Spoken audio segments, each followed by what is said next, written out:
प्रधानमंत्री नरेंद्र मोदी ने स्पष्ट कर दिया है कि अब वो समय आ गया है जब देश की आधी आबादी को उनका हक मिलेगा। 16 से 18 अप्रैल तक बुलाए गए संसद के विशेष सत्र में नारी शक्ति वंदन अधिनियम को लेकर सरकार कड़े कदम उठाने जा रही है, लेकिन विपक्ष इस कदम को सियासी बता रहा है। वहीं पीएम मोदी ने साफ कहा, यह सिर्फ एक कानून नहीं बल्कि महिलाओं के आर्थिक और राजनीतिक सशक्तिकरण का नया द्वार है।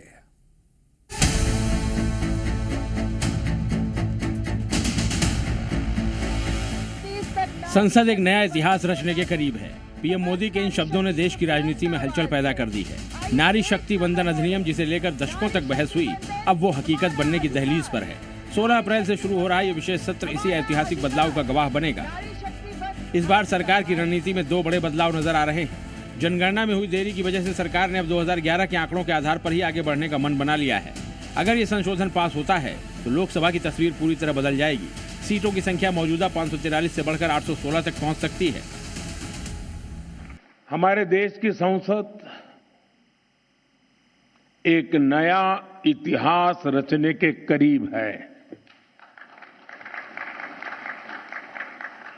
एक ऐसा नया इतिहास जो अतीत की संकल्पनाओं को साकार करेगा, जो भविष्य के संकल्पों को पूरा करेगा।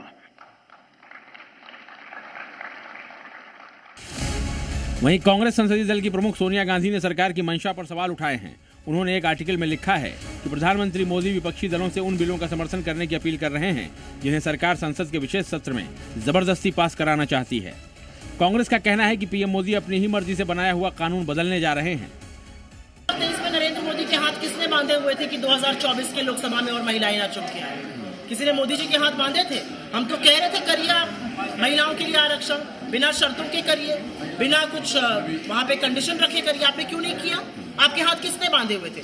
मोदी जी को लगता है कि इस तरह के शगुफे छोड़कर वो अपनी शकुनी चाल चल लेंगे और परिसीमन कर लेंगे। ये असलियत है। महिलाओं से उनका कोई लेना देना नहीं, कोई सहृदयता नहीं है।